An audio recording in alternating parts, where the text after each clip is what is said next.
은혜 받으실 말씀은 계시록 20장 10절의 말씀입니다. 우리 미미자님 대독해 주시겠습니다.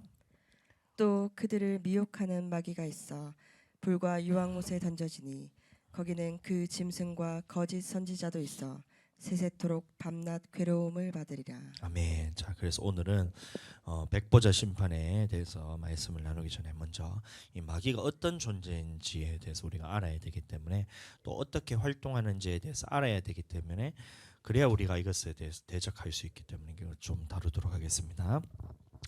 자, 먼저 마귀는 원래 하나님을 찬양하는 천사였습니다. 하나님을 찬양하는 천사였는데, 하나님께 올려지는 이 모든 찬양하고 영광 올리는 이것을 이게 탐이 났던 거예요. 그래서 어떻게 했냐면 이것을 자기 것으로 만들고 싶어서 하나님 앞에 자기 자리를 높이게 됩니다. 자, 그 말씀이 이사야서 14장 나오는데 한번 읽어주세요.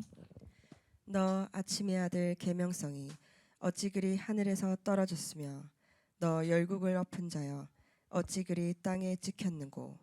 내가 내 마음에 이르기를 내가 하늘에 올라 하나님의 뭇별 위에 내 자리를 높이리라. 내가 북극 지폐의 산 위에 앉으리라. 가장 높은 구름에 올라가 지극히 높은 이와 같아지리라 하는도다. 그러나 이제 내가 스올 곧 구덩이 맨 끝에 떨어짐을 당하리로다. 아멘. 자, 아침의 아들 계명성 이래 말하고 있는데, 이것이 무엇을 의미하냐면 해가 뜨기 직전에 가장 밝게 빛나는 별인데, 바로 금성을 의미합니다. 그것을 의미하고, 그 당시에 이제 바벨론에 있던 왕을 의미하면서 이 바벨론의 왕의 교만을 의미하기도 하는데, 이 궁극적인 의미는 뭐냐면 하나님 앞에서 높였던, 자기 위치를 높였던 사탄을 의미하는 거예요.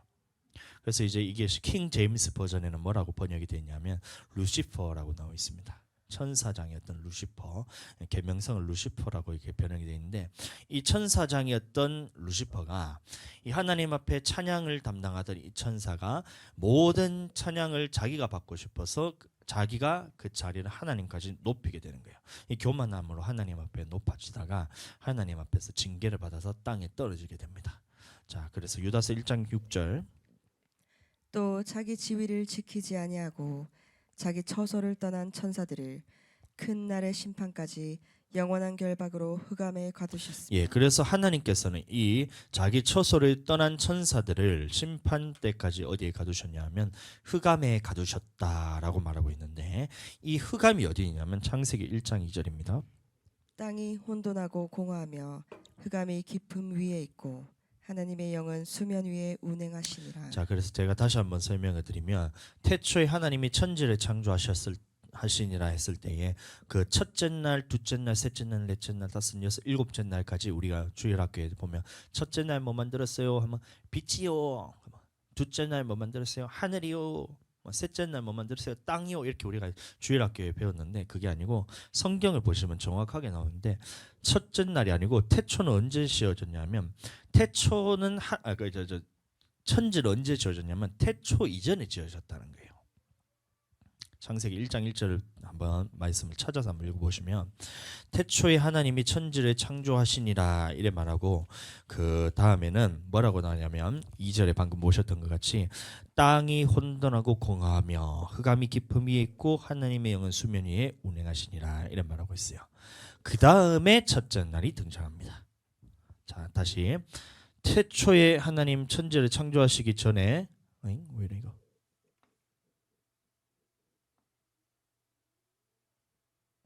아이고 죄송합니다. 내가 이걸 왜 안 했지? 자, 태초에 하나님이 천지를 창조하시기 전에 땅이 있었고, 땅 위에 뭐가 있냐면 흑암이 있고, 이제 흑암이 이렇게 가두시고 난 다음에 그 위에 뭐라고 있냐면, 다시 한번 보겠습니다. 땅이 혼돈하고 공허하며 흑암이 깊음 위에 있고, 깊음 위에 흑암이 있다 했어요. 그래서 흑암이 깊음 위에 있고, 그 다음에 뭐가 있냐면 수면이 있고, 수면 위에 뭐가 있냐면 하나님의 영이 있고, 이렇게 있다는 거예요. 이게 태초의 원시에 하나님께서 이제 빛을 창조하시기 이전에 이제 땅의 모습이었던 거예요. 땅이 있고, 땅이 이렇게 있고, 땅 위에 뭐가 있냐면 흑암이 있고, 그래서 마귀를 여기다 가두시고 흑암 위에 뭐가 있냐면 수면이 있고 수면 위에 하나님의 영이 있어서 마귀가 나오지 못하도록 이렇게 막고 있었던 거예요. 이게 첫째 날 이전에 이 땅의 모습이었던 거예요. 천지의 모습. 자, 이해가 되시죠? 그래서 마귀를 어디 가두셨냐면 요 흑암에 요 가두셨다는 겁니다. 요 흑암에다가 마귀를 가두셨다는 거예요. 자, 여기까지 하고 넘어가겠습니다. 자, 땅을 만드실 때에 흑암을 만드시고 수면을 만드시고 그 위에 하나님의 영이 운행하면서 이렇게 있고 이게 첫째 날 이전의 세계의 모습인데 이게 얼마나 오래됐는지는 아무도 몰라요. 이 땅은 얼마나 오래됐는지는 아무도 몰라요. 우리가 첫째 날에 빛을 창조했는 것을 우리가 거슬러 올라가다 보면 아담 때 이후로부터 보면 아담이 여섯째 날 만들어졌잖아요. 그러면 아담의 연수로부터 쭉쭉쭉쭉 계산하다 보면 약 6,000년 전에 만들어졌다는 게 계산이 됩니다. 첫째 날이. 그런데 첫째 날 이전에 이 땅의 상태는 얼마나 오래됐는지는 아무도 몰라요. 성경이 기록되지도 않고 얼마나 지났는지는 모르지만 한 날을 정해서 하나님께서 첫째 날에 뭐 만드셨어요? 빛을 만드시고 빛이 있으라 해서 빛을 만드시고 둘째 날에 뭐라 하셨냐면 하나님께서 하늘을 만드신 게 아니고 요 물을 수면을 어떻게 했냐면 하늘 위에 있는 물과 하늘 아래에 있는 물로 이렇게 나누어 버리셨다. 그래서 그 가운데를 궁창이라 부르셨다 해서 물과 물을 나누셨다 그랬어요. 그래서 그 가운데를 하늘이라 하시고 하늘 위에 있는 물층이 있고 하늘 밑에 있는 물층이 있고 이게 둘째 날 하신 거. 셋째 날에 뭐냐면 땅을 만드신 게 아니고 땅에 있던 물이 모여있던 물을 한 곳으로 모아서 이제 땅이 드러났다 그랬어요. 맞죠? 땅을 만드신 게 아니고 땅이 드러났다 했어요. 이것은 언제 만들어졌냐면 첫째 날 이전에 얼마나 오래됐는지는 아무도 몰라요. 그래서 셋째 날에는 땅이 드러나라 해서 땅이 드러나게 됐고 넷째 날에 광명체, 다섯째 날에는 하늘과 바다에 있는 생물들, 여섯째 날에는 각종 동식물들을 다 만드셨다. 이게 태초의 모습이었던 거예요. 그런데 그때는 땅에는 비가 내리지 않아도 안개가 온 지면을 적셔서 살기 아주 좋았던 그런 에덴 동산의 모습이었다는 겁니다. 그게 임재 가득한 모습과 같아요. 보면 제가 어떤 날을 제일 좋아하냐면 애들한테 물어보면 아는데 한 산 위에 이러면 구름이 이렇게 걸쳐져 가지고 안개가 가득한 이런 날이 있어요. 제가 그날 실을 굉장히 좋아하는데 왜 그러냐면 하나님이 임재하신 모습이 그것과 똑같다는 거예요. 연기가 가득 찰 때 지성소에 가보면 연기가 가득 차가지고 임재 가득한 모습을 그렇게 표현하잖아요. 그것과 마찬가지로 최초의 모습을 보시면 안개가 온 지면을 적셔서 하나님의 임재가 가득한 모습이었어요. 그런데 이 무튼 이 하나님의 천사장으로 있던 루시퍼가 어떻게 되냐면 교만하여서 땅에 찍혀서 쫓겨났는데 자기 위치를 떠난 천사들이라 말하고 있었어요. 유다서에 보시면 자기의 위치를 떠난 천사라고 단수로 표현한 것이 아니고 자기의 위치를 떠난 천사들이라고 말하고 있는 거 보면 복수로 표현했다는 거 보면 한 놈이 아니었다는 겁니다. 그래서 이 놈들이 자기 위치를 떠나서 땅에 찍혀서 어떻게 하고 있냐면 이 존재들이 지금 우리를 공격하고 있는데 직접 공격할 수가 없어요. 왜냐하면 흑암에 갇혀 있고 그 위에 하나님께서 수면으로 덮으시고 하나님의 영이 그 위에 덮으시고 마귀는 그 밑에 갇혀 있기 때문에 직접 우리들을 공격할 수가 없습니다. 그래서 마귀가 어느 날 에베 공격하면서 이렇게 하면서 나타나는 게 아니란 거예요. 그래서 어떻게 공격하냐면 마귀는 우리에게 미혹을 통해서 공격합니다. 하나님께서는 하나님의 백성을 택하시고 보호하고 계시기 때문에 아브라함에게 축복했던 것도 마찬가지고 네게 저주하는 자는 내가 저주하고 네게 축복하는 자는 축복하고 이렇게 얘기했어요. 너를 대적하는 자가 내가 대적해서 그 사람을 없애버리겠다. 이 아브라함에게 축복한 것처럼 믿는 자들 하나님의 택한 자들에게는 직접 공격할 수 없어요. 마귀도 마찬가지입니다. 그래서 직접 우리를 공격할 수 없기 때문에 마귀가 만약에 직접 나를 공격하게 되면 하나님께서 마귀를 직접 쳐버리십니다. 그래서 직접 공격할 수 없기 때문에 어떻게 하냐면 미혹이라는 방법을 통해서 이 스스로 범죄하도록 옆에서 계속해서 부추기는 거예요. 이게 마귀의 공격의 방법입니다. 오늘날도 마찬가지고 태초에 그 아담과 하와를 창조했을 때 하와에게 가서 이제 마귀가 공격했는 것이 뭐냐면 이 미혹의 방법을 공격을 하는 거예요. 이해가 되시죠? 마귀가 공격할 때 어떻게 공격하느냐?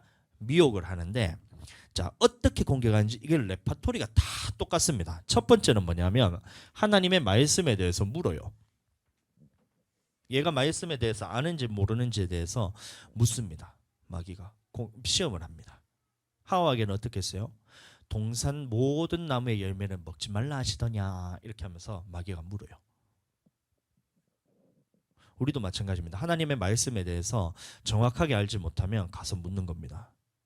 하나님께서는 이렇게 말씀하신 적이 없어요. 왜냐하면 동산 모든 나무의 열매는 먹어도 되는데 선악을 알게 하는 나무의 열매는 네가 먹지 말라, 이렇게 말씀했어요. 먹는 날에 네가 정령 죽으리라. 이게 하나님의 말씀이잖아요.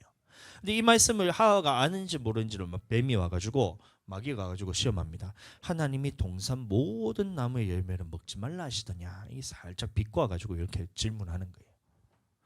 그러면 하와가 하나님의 말씀을 잘 알았으면 괜찮은데 몰랐어요. 하나님의 말씀을 몰라가지고 뭐라고 했냐면 동산 모든 나무의 열매는 먹어도 되는데 선악을 알게 하는 나무의 열매는 먹지도 말고 만지지도 말라 하셨더라, 이렇게 얘기했어요. 하나님께서는 만지지 말라는 적 없거든요. 근데 하와가 약간 어리버리했던 것 같아요. 그러니까 먹지도 말고 만지지도 말라, 먹는 날에는 정령 죽이라 했잖아요. 근데 죽을까 하노라 이러면서 하나님의 말씀에 대해서 정확하게 몰랐던 거예요. 그러니까 어떻게 해요? 그러니까 마귀가 하나님의 말씀에 대해서 정확하게 모르는 거 알고 요 틈을 타는 겁니다. 그 다음에는 어떻게 생각하냐면, 말을 공격하냐면, 첫 번째는 말씀을 아는지 모르는지 살짝 떠보면서 공격하는데, 두 번째는 뭐냐면 얘가 말씀을 알면 떠나갑니다. 마귀는. 근데 말씀을 모르면 어떻게 되냐면 하나님의 정반대되는 생각을 확 불어넣어요. 네가 죽지 아니하리라, 이렇게 얘기합니다. 네가 먹는 날에는 하나님과 같이 선악을 분별할 줄 알게 될 것을 하나님께서 알게 하고, 그래서 하나님이 너를 지금 못 먹게 하는 거야. 하나님, 그건 나쁜 사람이야. 네가 하고 싶은 거 지금 너를 못하게 하려고 그렇게 하나님이 너를 속이는 거야, 이러면서 하나님의 반대되는 마음을 확 불어넣고, 하나님께서는 정령 죽으리라 했는데 마귀는 어떻게 하면 정반대되는 말씀을 딱 집어넣는 거예요. 생각에는 선악과를 먹어도 안 죽어, 이건 겁니다. 이렇게 하나님의 정반대되는 생각과 정반대되는 마음을 확 불어넣어요. 마귀는 지금도 동일하게 역사합니다. 이것이 미혹이고, 창세 이후로 지금까지 구약도 마찬가지고 신약도 마찬가지고 동일한 방법으로 계속해서 어떻게 하냐면 직접 공격할 수 없어서 이 믿는 자들의 미혹이란 방법을 통해서 스스로 범죄하는 거예요. 이런 겁니다. 하나님이 너희를 너무 억압하는 거 아니야? 율법을 지켜야 된다잖아요. 계명을 지켜야 됩니다. 하나님의 말씀대로 순종해야 됩니다 하면 마귀는 어떻게 하냐면 하나님의 말씀에 대해서 너희 잘 모르는 것 같은데, 하나님이 너무 억압하는 거예요. 하나님께서 너희한테 자유의지를 주셨잖아. 오늘날 말하는 게 이런 거예요. 예를 들어서 인권이 중요하지, 성별은 네가 선택할 수 있는 거 아니야? 이를 묻는 거예요. 아이를 낳고 안 낳고 그거 낙태 문제, 뱃속에 애가 있는데 낙태 문제에 대해서 그거 네가 선택해야 되는 거 아니야? 부모 인권을 선택하느냐, 아이 네가 태어났을 때 생각해봐. 너가 그 아이를 어떻게 키울 거야? 돈 있어? 이런 거예요. 네가 뭐 다 준비됐어? 이런 거예요. 네가 선택해야 되는 문제 아니야? 부모님의 인생을 봐봐. 부모의 인생, 너의 인생을 한번 생각해봐. 애가 너 태어나면 그거 인생 네가 포기해야 되잖아. 그거 네가 선택해야 되는 문제 아니야? 이런 거예요. 또 하나님이 말씀대로만 살라 하셔? 예수님 믿음으로 천국 가는 거지 어떻게 하나님의 말씀대로 모든 말씀에 순종하라 하셨어? 그거 사람들이 어떻게 할 수 있어? 어떻게 모든 말씀대로 다 순종할 수 있어? 사람이. 네가 하나님이야? 이런 것들. 이게는 마귀의 공격이 아니고 이 간보는 거예요. 간보는 거. 마귀가 간보는 거. 얘가 말씀에 대해서 정확히 아나 모르나 간보는 거예요. 마태복음 4장 4절.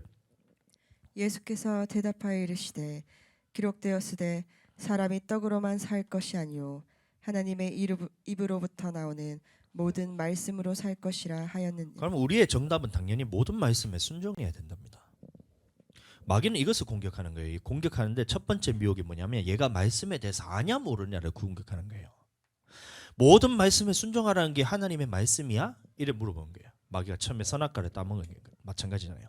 하나님이 동산 모든 나무의 열매를 먹지 말라 하시더냐? 이거나 하나님께서 모든 말씀에 순종하라 하시더냐? 이거나 똑같은 말이에요. 그럼 우리의 대답은 당연히 그래, 모든 말씀에 순종하라 했어. 근데 이게서 어리버리타는 순간 어떻게 되냐면 마귀는 그 틈을 딱 탑니다. 내가 하나님의 말씀에 있어서 모든 말씀에 순종하라 했어. 그리고 신명기에도 마찬가지로 하나님의 모든 말씀에 대해서는 순종하라 했고, 하나님의 모든 계명에 대해서 그것은 어려운 것이 아니고 저 멀리 있는 것도 섬에 가서 따오라는 것도 아니고 하늘로서 내려가는 것도 아니고 네 마음에 있어서 네가 하고 싶은 마음만 있으면 누구나 다 순종할 수 있는 게 하나님의 말씀이야. 그러니까 모든 말씀에 순종하는 것이 하나님의 말씀인데, 요 틈타는 마귀에게 딱 넘어가는 순간, 하와 같이 어리버리타는 순간, 그 다음에는 어떻게 되느냐면 이 말씀을, 하나님의 말씀에 반대되는 생각을 쑥 집어넣어요. 여러분들, 주일 성수는 하나님의 명령입니다. 안식일을 거룩하게 지키라는 것은 제가 말하는 것이 아니고 하나님의 말씀이에요. 근데 우리는 왜 안식일을 지키는 것이 아니라 주일을 지키냐면, 예수님이 죽으시고 부활하시고 그 안식일의 주인 되신 예수님이 부활하신 그날을 기념해서 우리가 주일로 지키는 거예요. 그래서 신약에 있는 사도들도 마찬가지로 언제 모였냐면 안식 후 첫날 주일날 모여가지고 하나님 앞에 예배드렸어요. 사도 요한도 보면 주의 날에, 내가 주의 날에 이렇게 하면서 밤모섬에 있을 때 환상 가운데 봤다는 거예요. 그럼 주일이 있었다는 거예요. 그럼 우리는 언제 이제 나와서 예배를 드려야 되냐면 주일에 나와서 하나님 앞에서 거룩하게 예배드리고 하나님의 안식일을 지키듯이 주일을 성수하는 것은 하나님의 명령이에요. 그런데 첫 번째, 이 어리버리타는 거 있잖아요. 네가 하나님의 모든 말씀을 지키라 하더냐. 근데 어떻게 내가 하나님의 말씀을 다 지킬 수 있어 하면서 이 낙심하는 마음에 딱 오면서 이게 이제 결단하지 못하고 어리버리타는 순간 그 다음에 불어넣는 게 바로 이겁니다. 무엇을 불어넣냐면 주일날 교회 안 가도 돼. 주일날 바쁘면 교회 안 가도 돼. 주일날 아파서 죽을 것 같으면 아이고 조금 쉬어도 돼. 아프면 집에서 조금 쉬어도 돼. 언제 하나님께서 모든 말씀을 지키라 했어. 아프면 좀 쉬어도 되지. 이렇게 마귀가 싹 집어넣는 거예요. 단 그거는 괜찮아요. 뭐냐면 부득이하게 못 오는 상황 있잖아요. 예를 들어서 코로나 같은 경우에는 나라에서 직접 이제 정책적으로 나가면 우리가 물론 벌금 내고 나는 각오하면서 오겠다면 그것도 좋지만 큰 교회 같은 경우 보면 그거에 대해서 교회를 문 닫아야 되는 상황이 와버리기 때문에 그럴 때는 어떻게 하냐면 집에서 드리되 인터넷으로도 예배를 드려야 돼요. 상황이 안 될 때는. 좀 있으면 사모님이 이제 애 놓고 나면 2주 동안 교회를 못 나옵니다. 그러면 사모님이 주일 성수도 안 해, 이게 아니고 그때 제가 인터넷으로 다 이제 영상을 보내주면 사모님은 거기서 이제 예배를 드릴 거예요. 주아랑 하늘이 예전에 병원에 입원했었을 때 뭐였지? 그 아데노 바이러스, 리노 바이러스 같이 걸려가지고 나흘 동안에 거의 병원에 입원해 있었어요. 그래서 어떻게 했냐면 병원에서 난 외출이라도 해줄 줄 알았는데 외출이 안 돼가지고 그 영상을 보내줘서 유튜브로 보라 해서 거기서 예배를 다 드렸잖아요. 그럴 때 제외하고 나올 수 있는데 안 나오는 거, 이거는 안 되는 거예요. 근데 마귀는 어떻게 하냐면 주일 성수 안 해도 돼. 하나님께서 언제 너에게 모든 말씀을 지키라 해서 사람은 그렇게 지킬 수 없는 거야. 주일 성수 안 해도 돼. 언제 집어넣냐면 여기 딱 동의하는 순간, 어리버리타면서 하나님의 말씀에 대해서 모르게 되는 순간 그 다음에 넣는 것이 뭐냐면 하나님의 정반대되는 생각을 싹 집어넣습니다. 여러분들, 태초부터 지금까지 또 앞으로 예수님 오실 때까지 마귀의 공격은 요거 두 개밖에 없어요. 첫 번째는 얘가 하나님의 말씀에 대해서 정확하게 아느냐 모르느냐를 시험 삼아서 한번 우리에게 묻습니다.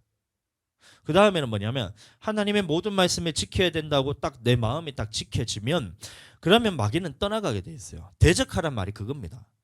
피 흘리기까지 싸우라는 말이 뭐냐면 나는 하나님의 모든 말씀에 나는 죽기까지 복종하기로 결단하는 사람에게는 마귀가 오다가도 떠나갑니다. 그런데 하나님 앞에서 내가 어떻게 이걸 지켜, 인간이 연약한데 모든 사람이 죄를 지어서 하나님의 영광에 이르지 못한다 했으니까 나도 어쩔 수 없는 죄인인가벼. 이렇게 되는 순간 그 다음에 합법적으로 이것을 집어넣어요. 합법적으로. 왜냐하면 얘가 말씀에 대해서 다 안 지켜줘도 된다고 생각하니까 하나님의 말씀이 반대되는 생각을 하나씩 뿌리게 됩니다.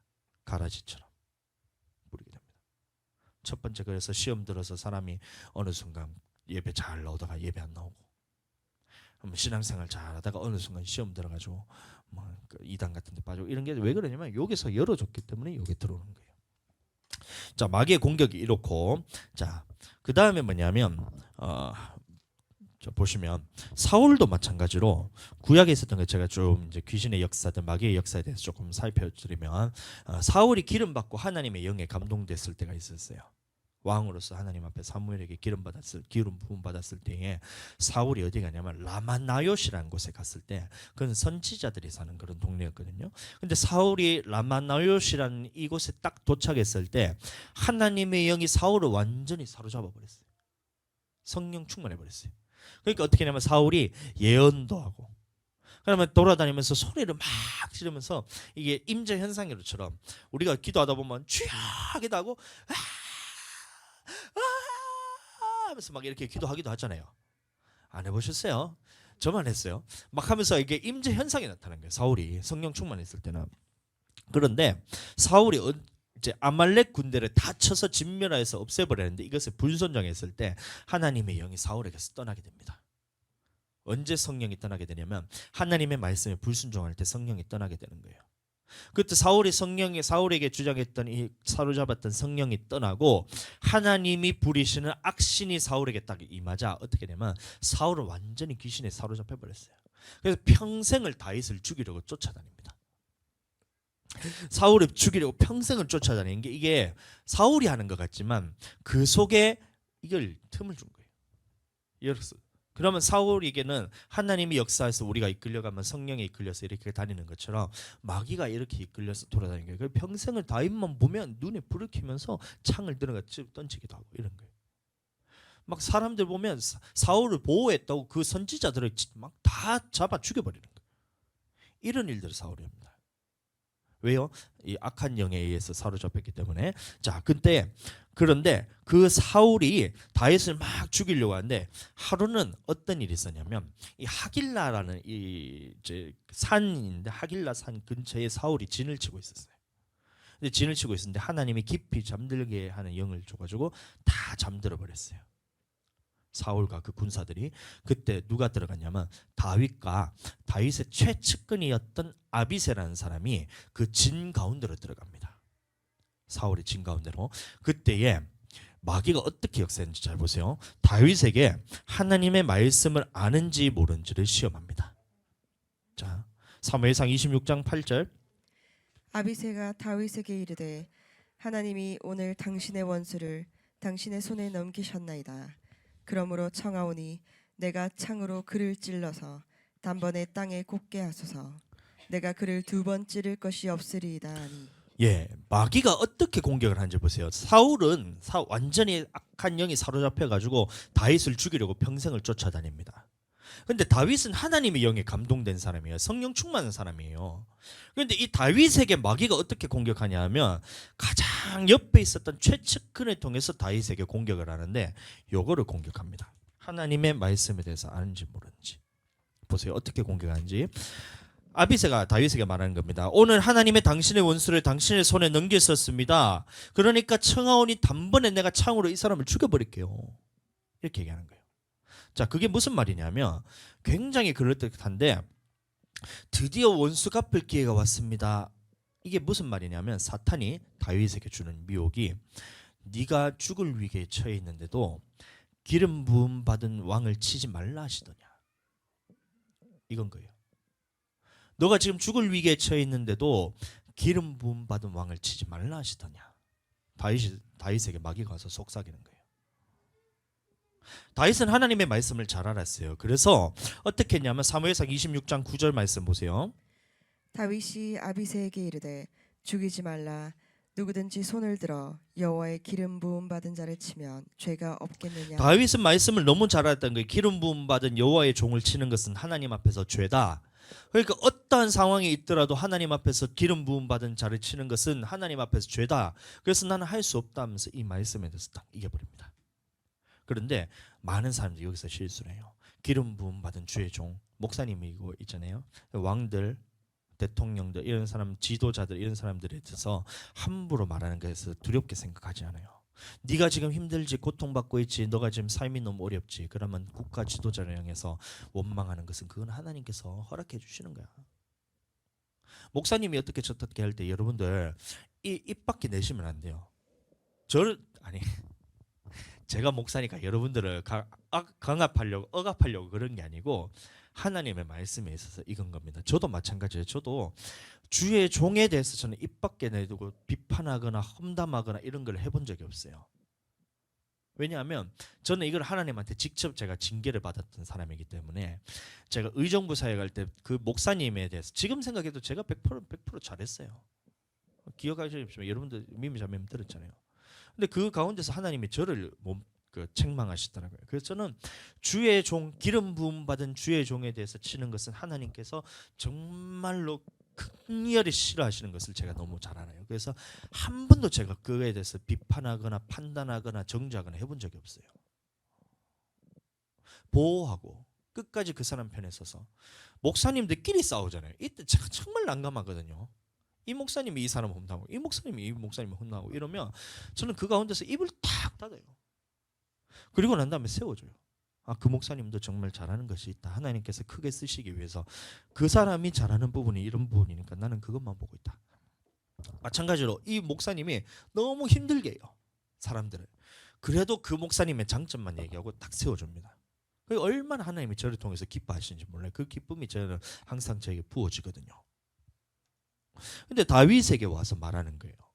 너가 지금 죽을 위기에 처해 있잖아. 사울이 너를 평생을 쫓아다니면서 너를 죽이려고 그러잖아. 몇 번 죽을 뻔했냐. 그런데도 하나님의 기름 부음 받은 주의 종을 치지 말라 하시더냐. 이건 거예요. 마귀가 속삭입니다. 그때 하나님의 말씀대로 그래 안 돼.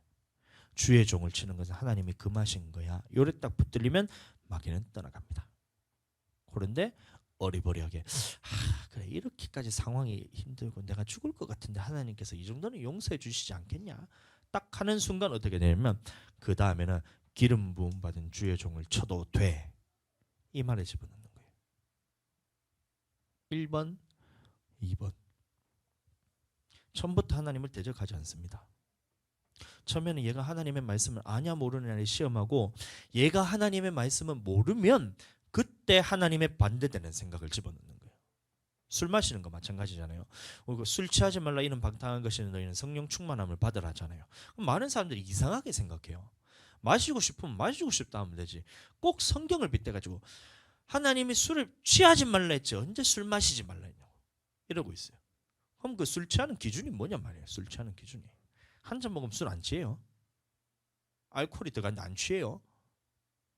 저는 9병을 마셔요. 술을. 소주가 주량이 엄청 세요. 이게 제가 대학교 1학년 때 제가 21살 때 20살 때 제가 예수님 믿기 전이니까 평생 마실 술을 제가 다 마셨어요. 하루에 그냥 3병씩 그냥 깡소주로 마셔도 취하지가 않아요. 숙취 해소 저는 이거 경험하잖아요. 숙취가 없어서 숙취 해소를 경험한 적이 없어요.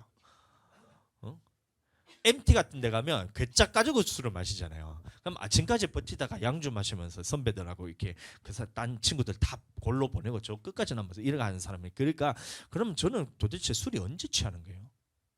말도 안 되잖아요. 그럼 마시고 싶으면 마시고 싶다 하면 되지. 근데 꼭 이렇게 얘기하는 거예요. 하나님이 술 마시지 말라 하시더냐. 취하지 말라 하는 거 아니더냐. 그 다음에 뭐라고요? 술 마셔도 된다. 마시지 말라 하시더냐. 그래 마시지 말라 했다. 성령 충만함을 받으라 했다. 딱 하면 마귀는 떠나가요. 그런데 그래 우리 직장 생활 하다 보면 그렇게 바이어들하고 하면 한 잔씩 할 수도 있고 그렇게 할 수도 있지. 하나님이 그래 사람 관계에 대해서 중요하고 신앙도 종교도 사람 관계에서 사람하고 이렇게 생활하면서 그렇게 종교 생활하는 거지 너무 깊이 빠지면 안 돼. 요 마귀가 딱 미혹하는 순간 딱 붙들어 버린 순간 어떻게 되면 그 다음에는 뭘 집어넣냐면 마셔도 돼. 술 마셔도 돼. 딱 집어넣잖아요. 1번, 2번. 항상 요 방법대로 공격합니다. 여러분들 마귀는 항상 요 틈을 노리고 기회만 보고 있어요. 얘가 말씀을 아는지 모르는지 지금 떠나갔다 다음에 또 와요. 아는지 모르는지 항상 틈을 보고 기회만 보고 있어요. 범사에 감사를 하시더냐 하나님이. 거예요. 원망하면 안 되냐? 불평불만하면 안 되냐? 범사에 감사하라 하시더냐 하나님이. 저번 주에 취소병자가 저한테 묻더라고요. 그럼 당연히 범사에 감사해야죠. 항상 기뻐하라더냐? 쉬지 말고 기도하라 하시더냐? 야, 어떻게 사람이 그렇게 살 수 있냐? 너 쉬지 말고 기도하라 하면 너 쉬는 시간도 없이 기도할 수 있어? 숨 쉴 때마다 너 기도할 수 있어? 기도 쉬지 않고 할 수 있어? 이런 물어본 거예요. 마귀 얼마나 교만한지 모릅니다. 교묘한지 몰라요. 여러분들 이게 얼마나 쉬운 말씀인지 여러분 한번 생각해 보세요. 범사에 감사하라는 말씀이 쉬운지 한번 거꾸로 한번 생각해 보세요. 범사에 원망하라 한번 생각해 보세요. 범사에 원망하고 범사에 불평하라 했다고 한번 하나님이 그렇게 말씀했다고 한번 생각해 보세요. 그러면 우리는 끊임없이 원망하고 불평하고 속상하고 그렇게 해야 되잖아요. 그게 쉬워요? 감사한 게 쉬워요? 감사한 게 훨씬 쉬워요. 생각해 보세요. 자, 두 개. 1번, 2번. 여러분 제가 가끔씩 한번 하는데 선택해 보세요. 범사에 항상 기뻐하라가 쉬워요. 항상 하나님 앞에서 우울하라. 이게 쉬워요. 항상 기뻐하라. 항상 우울하라. 어느 게 쉬워요? 기뻐하는 게 훨씬 쉬워요. 항상 우울하라 생각해 보세요. 너무 힘들어잖아. 안 그래요? 여러분들 우울한 게 좋으세요? 그게 우울한 게 좋으신 분들은 계속 우울하세요. 그러면 나는 항상 기뻐하는 게 훨씬 쉽거든요. 쉬지 말고 기도하라. 너 기도하지 마. 이거는 뭐 어느 게 더 쉬워요? 저는 기도하는 게 훨씬 쉬워요. 그런데 사람들이 이 생각을 잘못해요. 왜냐하면 마귀가 이거에 대해서 딱 불어넣기 때문에. 범사에 감사하라 하시더냐? 그래, 범사에 감사하라 했다. 근데 가끔 원망의 말, 이게 불평이 가끔 올라올 때 그것만 이기면 되잖아요. 근데 이 생각을 할 줄 모르니까 하나님 앞에서 범사에 감사하는 건 우리는 못하는 거야. 이러면 감사 안 해도 돼. 기뻐 안 해도 돼. 기도 안 해도 돼. 그 다음에 합법적으로 마귀가 이 사람을 끌고 갑니다. 많은 사람들이 이렇게 신앙생활하고 있어요. 얼마나 고통스러운지 몰라요. 이렇게 해서 그렇게 해서 불순종만 하면 괜찮은데 그 다음에 마귀가 선물을 잔뜩 앓고 오는 거예요. 여러분들 내 안에 미움이 가득 차잖아요. 서로 사랑하라는데 서로 사랑하는 게 쉽지 서로 미워하는 게 얼마나 힘들어요. 근데 미워하잖아요. 그러면 요 미워하는 것만 들어오는 게 아니고 마귀가 선물을 잔뜩 안고 오는데 내 안에 있는 이런 골병이 들어요. 미워 죽겠다 그러잖아요. 골병 들기도 하고 막 미운 것 때문에 막 두통이 막 생기기도 해요. 어떤 한 사람에 대해서 그 사람이 막 원망스럽기도 하고 미움이 들어오면 막 두통 그때부터 시작되면서 뭐 이게 마귀가 주는 거거든요. 여러분들 감기 걸려가 머리 아픈 줄 알았어요? 마귀가 주는 거예요. 마귀가 이거를 너 지금 나 합법적으로 너를 지금 주장하고 너를 지금 괴롭힐 거야 이러면서 싹 갖고 들어와요. 그럼 이거는 회개하고 다시 돌이켜서 나는 하나님 앞에서 사랑하는 사람 나는 그 사람을 나는 사랑해야 딱 선포하는 순간 떠나갑니다. 그러면 떠나가면서 아픈 것도 같이 떠나가요. 이걸 경험해야 돼요, 여러분들. 하나님 앞에서 불순종하잖아요. 그러면 얼마나 몸을 괴롭힌지 몰라요. 육신에 병드는 것들 이런 것들. 하나님이 합법적으로 그 사용하시는 하나님이 부리시는 악한 영들이 딱 임하면 마귀가 나의 마음부터 시작해서 하나님의 불순종하는 것을 통해서 합법적으로 딱 들어오게 되면 온갖 질병들부터 시작해서 정신병 그다음에 사람 간의 문제 이런 것들 다 여기서 들어오는 거예요. 마귀 사단의 역사입니다. 왜 그러냐면 이렇게 해서 너를 괴롭히면서 그것으로 끝나는 것이 아니고 이 괴롭힘을 통해서 하나님의 떠나게 만들려고 자꾸 괴롭히는 거예요. 이번 주에 기도하는데 다윗이 이번 주에 기도하는데 제가 목요일 날 제가 기도하는데 제가 실수를 했어요. 왜냐하면 사모님이 너무 피곤해하니까 집에 혼자 있으라 하고 주아랑 하늘이랑 제가 데리고 이제 둘이 데리고 정말 용감하게 교회로 왔어요.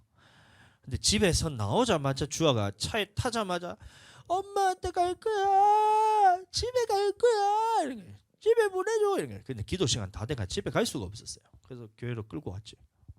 네, 1시간 반 동안 저를 붙들면서 집에 갈 거야, 집에 갈 거야 이러면서 나를 안 놔줘요. 근데 평상시 같으면 제가 화내거나 아니면 오늘 기도 못하겠다 고 집에 가겠는데 요거는 그때는 제가 무슨 생각이 드냐면 이거 마귀 역사다 딱 생각이 드는 거예요. 그래서 어떻게 했냐면 1시간 반을 본당을 이렇게 돌아다니면서 기도했어요. 에바 붙잡기나 말기나.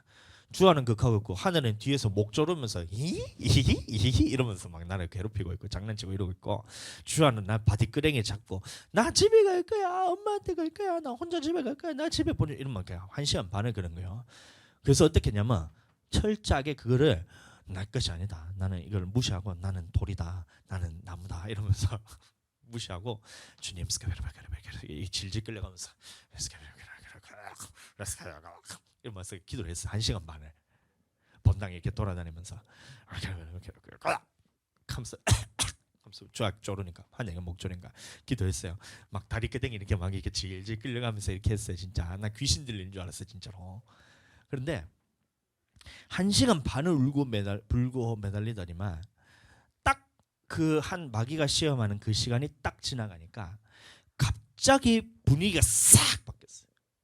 영화 좀 어제도 말했는데 영화 보다 보면 갑자기 클라이막스까지 막 고조되가 되다가 뭔가 반전이 일어나기 직전에 고요한 그 상태가 있잖아요. 그것처럼 분위기가 싹 바뀌더니만 갑자기 주아가 제 본당에 제가 앉아 있을 때 다리 사이에 딱 오더니만 제 사이에 앉더니만 딱 이렇게 눈 딱 감고 있더라고요.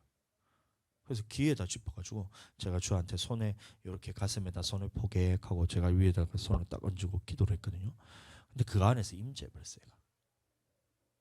애가 너무 하나님의 사랑이 부어지는 게 저도 느껴지고 지도 느껴지나 봐요.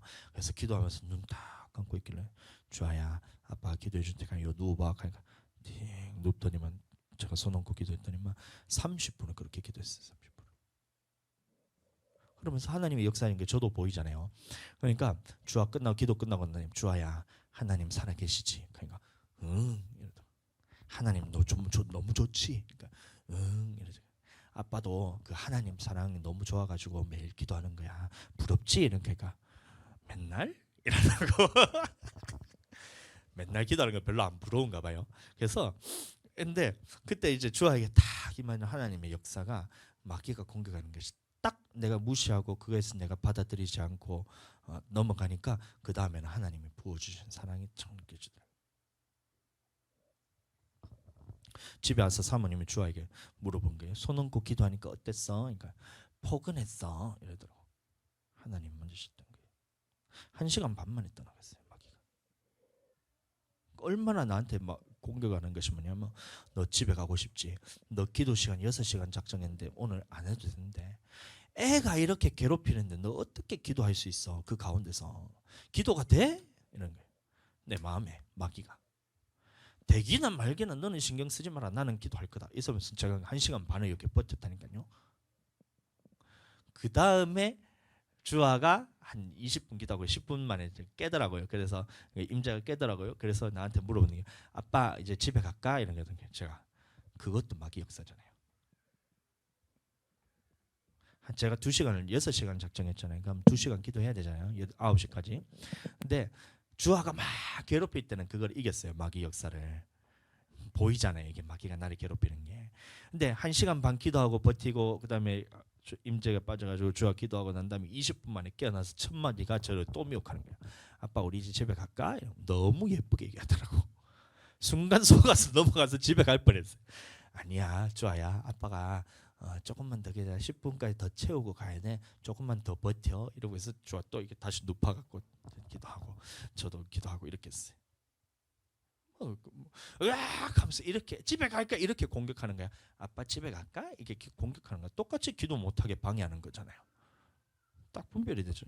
그래서 2시간 딱 채우고 일어나는 순간 제 마음에 어떤 마음이 드냐, 승리했다 이 마음이 드는 거예요. 얼마나 기쁜지 몰라요. 이게 세상 어떤 것과도 비교할 수 없는 하나님의 기쁨과 감사와 사랑, 이런 것들이 내 안에 확 부어주는 거예요. 잘했죠.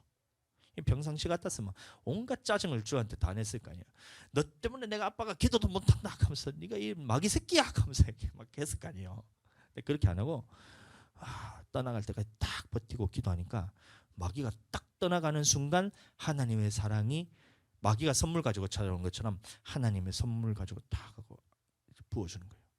수아도 이기고 조도 익히고 사랑받고 이 부어지는 기쁨을 여러분들 누려보지 못한 사람은 알 수가 없어요. 여러분도 함께 느끼기를 예수님 이름으로 축복합니다. 자, 이 마귀는 예수님한테도 가서도 불어넣는 거예요. 미혹을. 40일 광야에서 금식하고 난 다음에 예수님한테 가장 먼저 가서 했던 게 뭐냐면 미혹이잖아요. 돌덩이가 떡덩이가 되게 하라. 성전 꼭대기에서 뛰어내려라. 천하만국을 다 보이면서 내게 절하라 이러잖아요. 그때마다 뭘 가지고 공격했냐면 요거 공격한 거예요. 요거. 너 배고프지? 하나님의 모든 말씀으로 사는 것보다 너 지금 돌덩이가 떡덩이가 되겠어. 너 먹고 사는 게 더 중요하잖아. 어떻게 말씀이 더 중요해? 이거를 물어본 거예요. 정말 하나님의 모든 말씀으로 살라 하시더냐? 예수님한테 딱 물었잖아요. 예수님이 그래 떡으로만 사는 게 아니라 하나님의 입에서 나오는 모든 말씀으로 살라 했잖아. 딱 하고 물리치니까 마귀가 떠나가고 성전 꼭대기에서 뛰어내잖아요. 하나님을 시험해봐. 하나님이 네가 하나님의 아들이면 천사를 보내고 너를 발을 안 떨어지도록 보호할 거야. 그러니까 한번 뛰어내려봐. 시험해봐 이거잖아요. 무슨 시험이냐면 지금 너가 하나님이 함께 하시는 거 안 하시는 거를 시험해보라죠. 근데 하나님이 시험하지 말라 하시더냐 딱 물어봤어요. 마귀가. 예수님이 그래 주 너희 하나님을 시험하지 말라 했어. 딱 물리치죠. 천하만국에 대해서 보이면서 내게 절하면 이 모든 영광의 권세를 너한테 다 줄게. 내한테 절만 해봐 딱 했을 때 예수님 딱 얘기잖아요. 오직 주 여호와 하나님만 섬기라고 했죠. 다만 그를 섬기고 그만 경외하라 그랬잖아요. 뭐딱 물리쳤으니까 마귀가 딱 떠나가는 거예요. 그러면 하나님 앞에서 천군 천사가 딱 와가지고 그때부터 예수님을 부수종하기 시작하는 겁니다. 사탄은 꼭 말씀을 아는가 모르는가를 먼저 시험하고 이렇게 공격합니다. 그 다음에 뭐 베드로가 또 뭐 주는 그리스도시여 살아계신 하나님의 아들이다 해서 그 위에 교회를 세우겠다고 예수님이 베드로에게 칭찬한 거예요. 뭐라고 했냐면 그거를 알게 하는 시몬 바요나 시몬아 그걸 알게 하는 것은 네가 아니고 하늘에 계신 너희 아버지야. 하나님께서 알게 하신 거야. 그럼 너가 성령 안에서 지금 말하는 거 참 멋지네 하고 딱 하는 그 바로 다음 순간에 뭘 얘기했냐면 예수님이 십자가에 달려서 죽으실 것에서 예언을 하는 거예요. 고난받고 죽으실 것에 대해서 예언하니까 베드로가 그 성령 충만했던 베드로가 바로 얘기하는 것이 뭐냐면 주님 그 일이 일어나지 않을 거예요. 일어나지 않을 거예요. 일어나지 않을 거예요. 그리 마옵소서 이 일이 결코 주에게 미치지 아니하리이다 이렇게 얘기하죠. 그 말이 뭐예요? 예수님한테 와서 꼭 십자가를 져야만 한다고 하시더냐. 마귀가 이렇게 미혹하는 거예요. 고난받고 죽을 것에서 얘기했을 때 베드로를 통해서 또 공격을 한 거예요. 마귀 사단이. 꼭 십자가를 지라고 하시더냐. 이렇게 얘기하는 거예요. 그럼 예수님이 뭐라 했어요? 사탄아 뒤로 물러가. 네가 하나님의 일을 생각하지 아니하고 오히려 사람의 일을 생각하는도다고 딱 물리치죠. 십자가 져야만 한다. 마귀는 계속해서 공격합니다. 예수님이 십자가에 달려 죽으실 때도 달려 있는데 사람들이 와가지고 물은 거예요. 네가 하나님의 아들이거든 십자가에서 내려오라는 거예요. 그 말이 뭐예요? 꼭 십자가에 달려서 죽어야 돼? 너 꼭 십자가에서 달려서 죽으라고 하나님이 얘기했어? 십자가에 달리지 않고도 사람들 구원할 수 없어? 하나님이 그 정도 능력도 없어? 이건 거예요. 그때도 마찬가지로 예수님은 무시하고 십자가에 달려 돌아가시는 거예요. 아들을 죽이는 게 그게 아버지야? 이게 마귀 미혹인 거예요. 십자가 지지 마. 십자가 지지 마. 너 십자가 지지 마. 이건 거예요. 예수님한테 공격한 게. 하나님의 아들인데 어떻게 하나님의 아들인데 예수님이 너 어떻게 그 아들을 죽이는 게 아버지가 될 수 있어? 십자가 꼭 져야 돼? 이렇게 미혹하고 난 다음에 그 다음에 주는 게 너 십자가 지지 마 이거잖아요. 하나님은 십자가 지라고 했는데 아시겠죠? 우리에게도 동일하게 계속해서 똑같이 마귀는 공격하는데 1번 하나님의 말씀을 아느냐, 두 번째 어리버리타면 하나님의 반대되는 생각을 집어넣습니다. 여러분들 하나님의 말씀과 반대되는 말을 자꾸 하면 그것에 대해서 여러분들 스트레스 받지 마세요. 이 사람이 어리버리해가지고 마귀한테 속았구나 이 생각하시면 됩니다. 자, 이해가 되시죠? 마귀 사단은 항상 요 미혹이라는 방법을 통해서 공격을 하는데 이 마귀 사단의 공격이 절정에 이를 때가 언제냐면 바로 7번째 나팔이 불릴 때입니다. 7번째 나팔이 불릴 때 한번 보겠습니다. 계시록 12장 12절 그러므로 하늘과 그 가운데에 거하는 자들은 기뻐하라. 그러나 땅과 바다는 화 있을진저 이는 마귀가 자기의 때가 얼마 남지 않은 줄을 알므로 크게 분내어 너희에게 내려갔음이라 하더라. 네, 여기서 하늘과 그 가운데 거하는 자들은 뭐냐면 먼저 죽어서 낙원에 있는 자들을 의미합니다. 하늘에 있다는 말이. 하늘과 땅 이거에 대해서 제가 첫째 하늘, 둘째 하늘, 셋째 하늘 그다음에 새 하늘과 새 땅 이렇게 되는데 셋째 하늘이 낙원입니다. 그래서 하늘에 거하는 자들이 뭐냐면 먼저 죽어서 낙원에 있는 자들. 그럼 땅과 바다는 뭐냐면 일곱 번째 나팔이 불릴 때까지 남아 있던 그 사람들을 의미합니다. 그때 뭐 어떻게 되냐면 마귀가 이때도 마찬가지로 마귀가 직접 사람들을 공격할 수가 없어요. 그래서 어떻게 하냐면 짐승에게 권세를 주어서 이 사람들을 다 죽이게 하는 거예요. 이게 마귀의 공격의 최고의 절정입니다.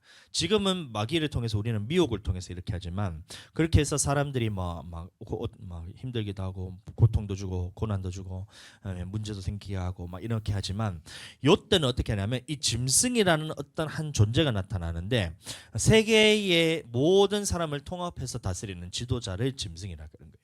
그래서 이 짐승을 통해서 이적도 보이기도 하고 사람들에게 666 표를 받기도 하고 이 표가 없으면 매매도 하지 못하게 하고 이 표가 없으면 며칠은 다 죽이는 그 때가 언제냐면 바로 일곱 번째 나팔이 불릴 때인데 왜 그러냐면 자기의 때가 이제 얼마 남은지 알기 때문에 사람들한테 내려갔다는 거예요.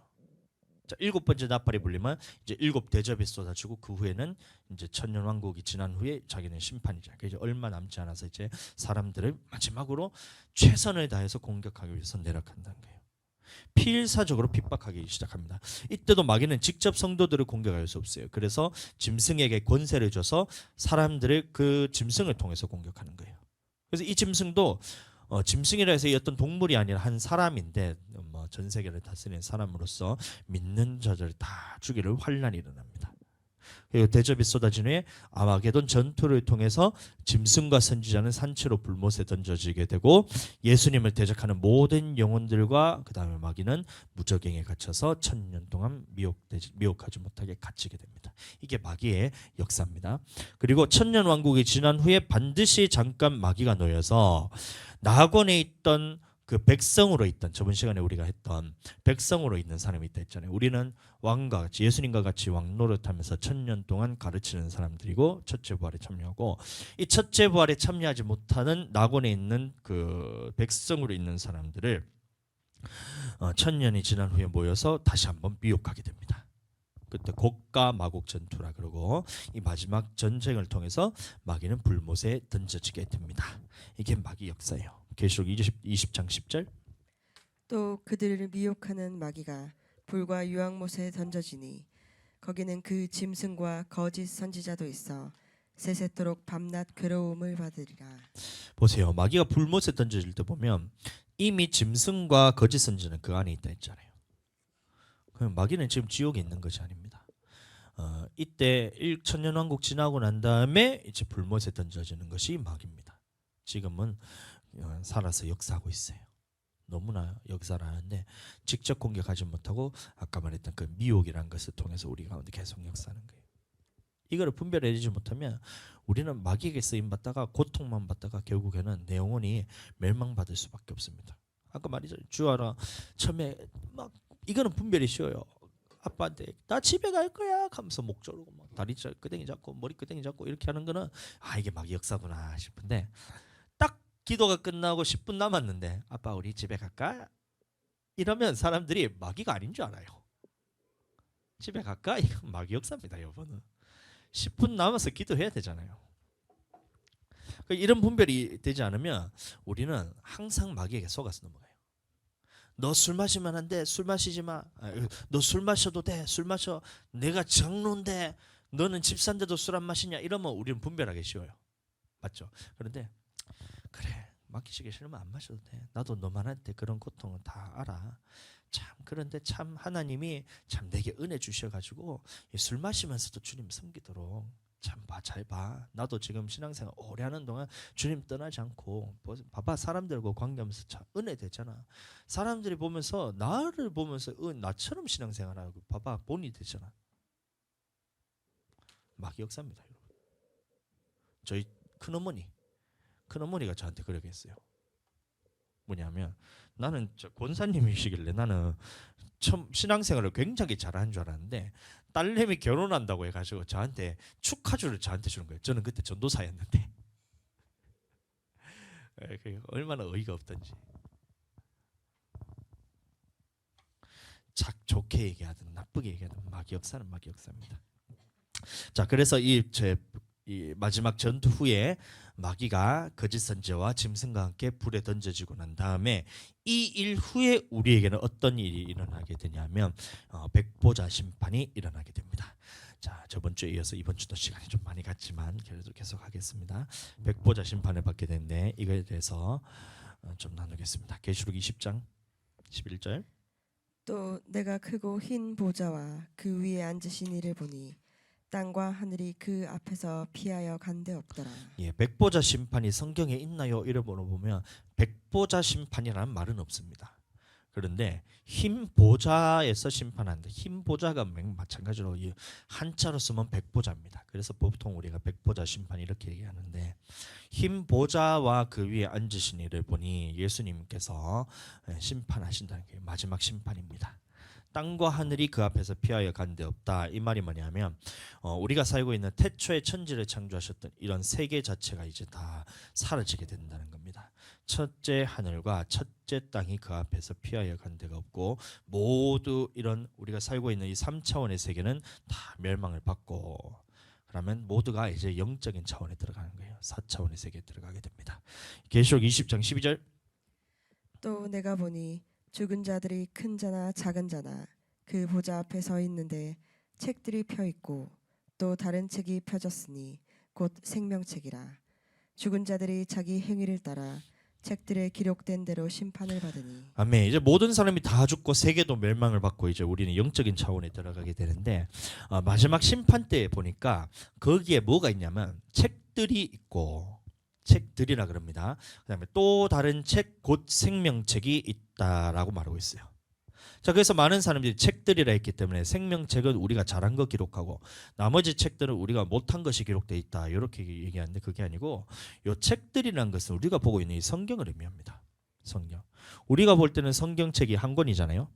한 권이지만 이게 원래 구약을 이제 구약 신약 그다음에 각 책들의 이름이 다 있잖아요. 창세기, 출애굽기, 레위기, 민신수 이렇게 쭉 요한계시록까지 보면 3, 9, 27 하면 두 개 다 하면 66권, 66권의 이 성경을 의미하는 거예요. 책들이 펴져 있고 이 생명책에는 첫 번째 이 책들에는 뭐냐면 무엇이 기록되어 있냐면 하나님의 나라에 들어갈 자격에 대해서 쭉 기록되어 있는 거예요. 빼곡하게 기록되어 있어요. 그래서 성경이 무엇을 의미하냐면 하나님의 나라에 들어갈 자격에 대해서 다 기록된 것이 성경책이라는 겁니다. 그래서 이 책들이 펴져 있고 그 다음에 무엇이 있냐면 생명책이 있는데 생명책에는 무엇이 기록되어 있냐면 우리가 각자 살아가는 동안 이 하나님의 말씀에 순종했던 것과 불순종했던 죄들에 대해서 빼곡하게 기록이 되어 있는 거예요.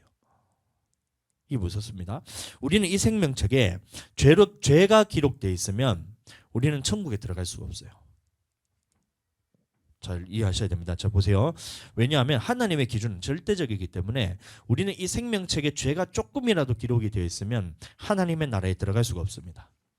왜냐하면 하나님의 의는 절대적인 의이기 때문에 이것은 하나님의 기준에 따라서 우리가 천국에 들어가고 지옥 가는 것이 결정되는 것이지 우리 기준으로 봐서는 되는 것이 아니에요. 예를 들어서 누구는 사람들 살아가면서 사람들을 조금 미워했어요. 그런데 누구는 살아가면서 많이 미워했어요. 그래서 누구는 조금 미워해서 천국 가고 누구는 많이 미워해서 지옥 간다면 이 기준은 누가 정하는 거예요? 많고 적음을.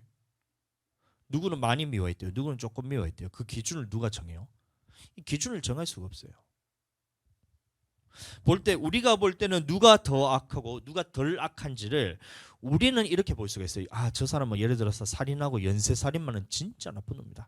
근데 한 명 죽인 놈은 좀 덜 나쁜 놈이다. 안 죽인 놈은 안 나쁜 놈이다. 이렇게 해서 판단할 줄은 모르겠지만 그거는 우리 기준에서 판단하는 것이지 하나님이 보셨을 때는 연쇄살인마나 한 명 죽인 놈이나 그 안에 미움이 가지고 살아가는 놈이나 똑같은 놈이란 거예요. 똑같이 죄를 가지고 살아가는 거예요. 그래서 하나님의 절대 기준에서는 악은 악, 선은 선이에요. 자, 이해가 되시죠? 우리가 한 번 원망할 때도 하나님 앞에서 그것은 지옥 갈 죄입니다. 구약에 있어서 사람들이 원망하면서 살아갔어요. 그래서 원망을 맨날 첫날 원망만 하고 살아가는 사람이나 평생을 하나님 앞에서 감사로 살아가다가 한 번 원망한 사람이나 아니면 원망 안 한 사람은 천국 가겠죠. 근데 한 번 원망한 사람이나 100번 맨날 첫날 원망한 사람이나 하나님이 보셨을 때는 똑같이 지옥 갈 죄예요. 잘 이해하셔야 됩니다. 그런데 여기서 우리는 문제가 생겨요. 그러면 우리는 천국 갈 사람이 아무도 없잖아요. 죄에 대해서 우리가 안고 살아가잖아요. 여러분들 살아가다 보면 미움이 얼마나 우리가 올라오는지 몰라요. 그렇잖아요. 그런데 그러면 천국 갈 사람은 아무도 없는 거 아닌가요? 이렇게 우리가 물어볼 수가 있어요. 그렇지 않습니다. 요한일서 3장 8절. 죄를 짓는 자는 마귀에게 속하나니 마귀는 처음부터 범죄함이라. 하나님의 아들이 나타나신 것은 마귀의 일을 멸하려 하심이라. 예수님이 우리에게 오신 이유가 바로 이 마귀의 일을 멸하기 위해서 오셨던 거예요. 우리가 죄를 짓는 이유는 뭐냐면 마귀에게 속아서 죄를 짓는 거예요. 첫 번째는 이 하나님의 말씀을 아냐 모르냐에 대해서 우리가 어리버리탈 때 하나님의 반대되는 생각을 쑥 집어넣으면서 마귀가 죄를 짓게 만든 거예요. 이것 때문에 우리가 고통받기도 하고 질병이 찾아오기도 하고 우리가 살아가는 사람 문제 모든 문제가 여기서 다 찾아오는 겁니다. 그래서 죄 때문에 우리는 지옥 갈 수밖에 없는 거예요. 그런데 하나님께서 아들을 보내신 이유는 뭐냐면 이 마귀의 일을 멸하기 위해서 오셨다는데 그게 무슨 말이냐면 요한일서 1장 8절 9절.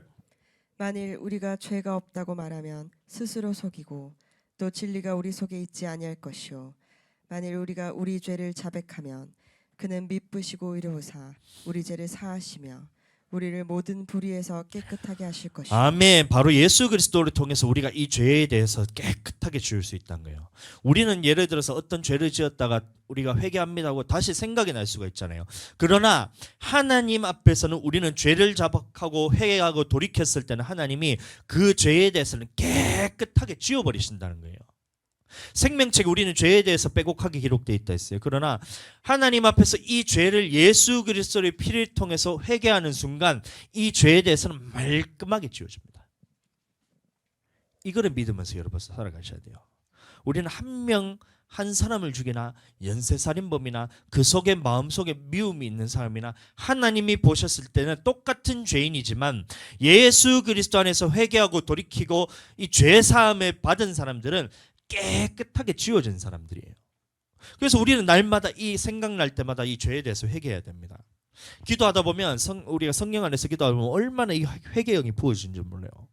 하나 두 개가 아니고 내 안에 드러나는 이 죄들이 얼마나 드러나는지 몰라요. 그래서 하나 회개할 때마다 내 안에 있던 문제들이 하나씩 또 해결되기도 하고 질병들이 치유되기도 하고 낫기도 하고 막 건강해지기도 하고 이런 것들이 일어나는데 얼마나 이 많은 죄들이 내 속에 들어서 있는지 몰라요. 그 말은 뭐냐면 마귀가 합법적으로 나를 얼마나 이렇게 괴롭히면서 내 문제를 인생에 있어서 문제를 일으키고 있는지 몰라요. 고통받게 하는지 몰라요.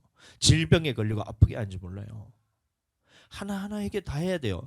그런데 이것을 지울 수 있는 유일한 방법은 예수 그리스도의 피밖에 없다는 겁니다. 그래서 우리는 예수님 외에는 천국 갈 수가 없는 겁니다. 그런데 이거는 예수님을 믿는 믿음과는 다른 거예요. 나는 예수님을 주로 고백합니다. 이것과는 다른 거. 나는 예수님 믿었기 때문에 나는 죄사함을 받았겠지가 아니고 예수님을 믿은 후에도 죄를 지을 수 있어요. 왜냐하면 마귀는 계속해서 공격을 하기 때문에. 다윗에게도 와가지고 공격을 합니다. 채찍근을 통해서 사울에 대해서 그 주의 기름 부음 받은 주의 종에 대해서 죽이는 것은 하나님께서 봐주지 않겠냐 하면서 이렇게 공격을 해요. 예수님한테 와가지고도 마귀는 계속해서 공격해요. 이 사람이 말씀에 대해서 제대로 아느냐 모르느냐 말씀에 대해서 모른다 뭐 쑥 집어넣습니다. 예수님한테 되는데 우리한테 안 온다는 건 이건 좀 말도 안 되는 얘기잖아요. 우리한테도 찾아와요. 얘가 하나님의 말씀을 정확하게 아느냐 모르느냐 하나님의 모든 말씀을 지키라 하시더냐 하면 그렇다. 우리는 피 흘리기까지 마귀와 싸워서 하나님의 모든 말씀을 지키는 것이 말씀이기 때문에 지켜야 된다 하면 마귀는 그때 떠나갑니다. 그런데 어리버리타서 이것만 좀 쉬고 싶은데 이렇게 돼버리는 순간 그 다음에 오는 것이 이 마귀가 딱 불어넣는 하나님의 반대되는 생각을 딱 집어넣었을 때 이게 죄로 자리 잡게 됩니다. 이 죄 때문에 모든 사람들은 지옥 갈 수밖에 없는 거예요. 그런데 예수님 믿은 후에도 우리가 죄를 지을 때는 어떻게 되냐면 이 죄를 가지고 예수님 앞에 나아가서 다시 한번 십자가의 못을 박는 거예요. 예수님의 십자가의 달리심을 통해서 그 피를 통해서 내가 깨끗함을 입었구나. 내가 이 미워하는 것이 내가 이것을 내 것이 아닌 내 것으로 붙들어 가지고 한번 미워하고 그것이 내 것이라 착각해 가지고 내 안에 이런 것들이 또 죄가 들어왔네. 그럼 예수님 이름으로 내가 다시 사함 받고 깨끗함을 입으면 이것들이 다 떠나가요. 기도하면 이거 얼마나 많이 알아준 줄 몰라요. 여러분들 그럴 때마다 너무 힘들어하지 마세요. 이 죄 때문에 예수님이 돌아가신 거예요. 감사하다. 생각이 올라올 때마다 똑같은 죄를 똑같이 지어요. 뭐 어떤 사람은 이 죄를 계속해서 반복해서 짓는 것은 그거는 용서받지 못한다 이렇게 얘기하는데 그 말씀에 성경이 어디 있어요? 70번씩 7번을 오더라도 예수님이 용서하라 했잖아요. 그러면 예수님은 그런 분이란 거예요. 70번씩 7번이 그게 숫자가 중요한 게 아니라 완전하게 죄를 짓는 사람이란 거예요. 70번씩 7번이라는 거는 완전히 죄에 사로잡혔다 하더라도 네가 돌이키는 그 순간에는 하나님께서는 완벽하게 그것에 대해서 죄사함을 해주시겠다. 이게 하나님의 말씀이잖아요. 그래서 그것을 가지고 죄를 가지고 하나님 앞에 돌아가는 그 순간 그 죄에 대해서는 깨끗하게 말끔하게 완전하게 새하얗게 이게 도말이 돼버려요. 생명책에서. 그런데 중요한 거는 여러분들 생각나지 않는 죄들이 있잖아요. 이거는 어떻게 할 거예요? 내가 생각나는 거 기도하다 보면 내 안에 생각이 나요. 죄에 대해서. 고쳐야 될 것들이 알아져요. 그런데 생각이 안 나는 것들이 있어요. 그래서 우리가 방언으로 기도하는 겁니다. 방언 기도 안에는 성령께서 내 영과 직접 더불어서 하나님께 직접 그 기도를 올려드리는 거예요. 그러다 보니까 기도하다 보면 방언 기도하다 보면 갑자기 내 몸이 상쾌함을 입으면서 귀신이 떠나가면서 역사하잖아요. 기도하다 보면 주여 이렇게 탄식하기도 하고. 왜 그런지 아세요? 나는 알지 못하지만 하나님 앞에 내가 지었던 이 죄들에 대해서 내 안에 계신 성령께서 내 영과 더불어서 직접 탄식함으로써 하나님 앞에 회개하고 있는 거예요. 예수 그리스도의 피로써 깨끗함을 입고 있는 거예요. 막 눈물이 나기도 하고. 기도하다 보면 찬양할 때도 우리 요새 찬양할 때마다 연습할 때마다 너무 눈물이 나가지고 너무 감사한데 그럴 때마다 하나님이 나를 치유하고 계십니다. 죄사함 받고 있는 거예요. 가슴 찢기도 하죠. 안 해보셨나 보네 다들. 어떨 때 보면 가슴 믿는 힘껏 막 치고 있는 거예요. 멍들 때까지. 허벅지를 막 때리고 있어요. 내가 기도하면서. 나는 안 때리고 싶어요. 근데 성령 안에서 기도하다 보면 몇 시간을 이렇게 때리고 있어요. 허벅지에 멍들 때까지. 여러분들 그거 다 주님이 하시는 겁니다. 여러분들 믿어드림으로 하나님 앞에서 계속 하시면 돼요. 그런 역사가 일어날 때 그리하여서 생명책에서 내 죄가 싹 다 지워질 때 생명책에서 내 죄에 대해서 싹 지워지는 사람들이 심판 때에 하나님 앞에서 벗어날 수 있는 거예요. 천국에 들어갈 수 있다는 거예요. 그런데 회개도 안 해. 말씀을 듣고도 회개도 안 해. 방언으로 기도도 안 해. 그러면 도대체 생명책에 남아있는 그 죄들을 어떻게 하겠다는 거예요. 생명책에 죄가 하나라도 기록이 되어 있으면 우리는 천국에 들어갈 수 없어요. 왜냐하면 하나님의 기준은 절대적인 거예요. 어떤 사람이 너무나 착하게 살았다. 그런데 예수님 안 믿으면 지옥인 거예요. 절대적인 겁니다. 근데 그거에 대해서 여러분들 해결 안 하면 어떻게 천국 가겠다는 거예요. 예수님이 그 마귀의 일을 멸하게 하기 위해서 오셨다는데.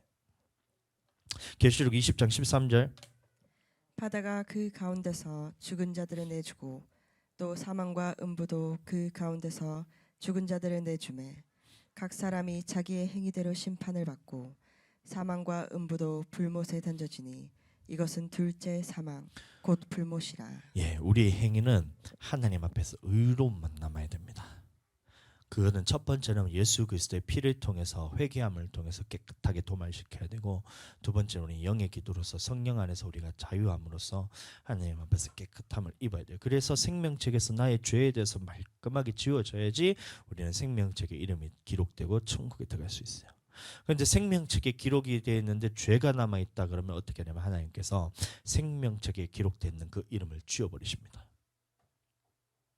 죄가 기록되어 있다 생명책에서 그 이름을 지워버리십니다. 그럼 어떻게 되면 둘째 사망 불못에 들어가는 거예요. 이게 백보자 심판입니다.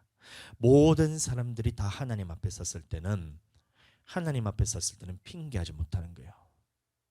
제가 저번에도 말씀드렸다시피 지금 우리는 이 땅에 살면서 예수 그리스도를 믿고 하나님의 말씀을 듣고 살아서 이 안에서 우리가 결판이 나지만, 예수님을 몰라서 죽은 사람들도 그때 백보자 심판 앞에서는 하나님을 모른다 할 수가 없는 거예요. 천년왕국 기간 동안에 예수님 앞에 직접 양육받았는데도 불구하고 마귀의 미혹에 넘어갔다. 그거는 진짜 답도 없는 겁니다. 모든 사람이 핑계하지 못하고 백보자 심판 때는 천국 아니면 지옥에 들어가게 되는 겁니다. 이게 바로 이제 백보자 심판이고, 그때 이 생명책에 무엇이 기록되어 있다 했어요? 각자의 행위들이 다 기록되어 있다 했잖아요. 그때 우리가 하나님 앞에서 선하게 했더니 하나님의 말씀에 순종했던 것들, 하나님의 말씀을 따르면서 우리가 했던 선한 일들, 이것들이 다 기록이 되어 있고, 이 각자의 행위에 따라서 우리는 상급을 받게 됩니다. 천국에도 빈부격차가 있어요. 여러분들, 천국은 모든 사람이 공평하게 공산주의처럼 그래 살 것 같지만 그게 아닙니다. 천국에도 빈부격차가 있어요. 그런데 가장 가난한 사람도 침례 요한보다 더 낫다 그랬습니다. 얼마나 상이 크면. 저는 천국에 어떻게든 살고 싶어요. 여러분도 동일하게 그렇게 천국에서 살게 되기를 축복합니다. 영원토록 천국에서 함께 살게 되는데, 이 천국에 대해서는 우리가 다음 주에 제가 다시 다루도록 하고, 여러분들의 이 천국을 사모하고 기대하게 되시기를 축복합니다. 저 높은 곳을 향하여 날마다 나아갑니다. 이 찬양이 고백 그냥 하시는 게 되면 안 돼요. 그냥 예수님 안에서 우리가 진짜 그 천국에서 사는 것을 사모하면서 여러분들 살게 되길 축복합니다.